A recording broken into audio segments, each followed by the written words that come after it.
Alors là, on est dans les serres d'ombre. Donc on a recréé un peu d'ombre avec la serre parce qu'on n'a pas d'ombre naturelle. Donc dans ces serres d'ombre, on a particulièrement des plants de couvre-sol et des plants de couvre-sol d'ombre. Donc pas de soleil direct, ça va craindre les soleils brûlants d'été.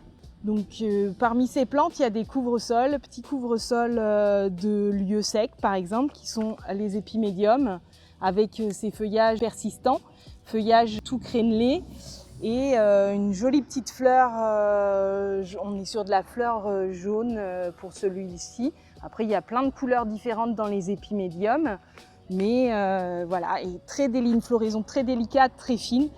Il y a un petit rhizome qui permet en fait à la plante petit à petit de s'étaler et d'avancer, de couvrir les zones d'ombre sèche.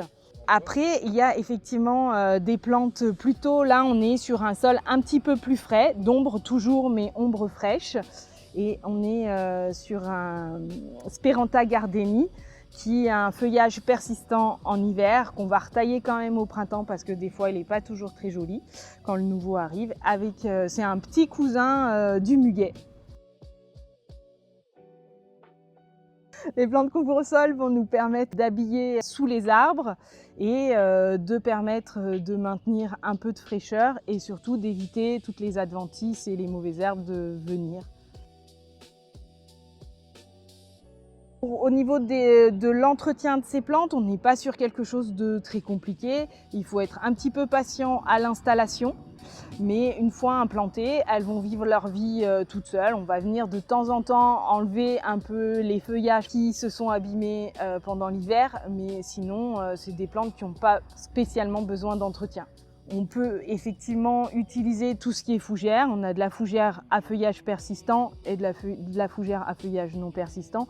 Tout ce qui est polysticum, on est plutôt sur des feuillages persistants, donc qui peuvent être très intéressants en couvre-sol pour pouvoir garnir les zones d'ombre.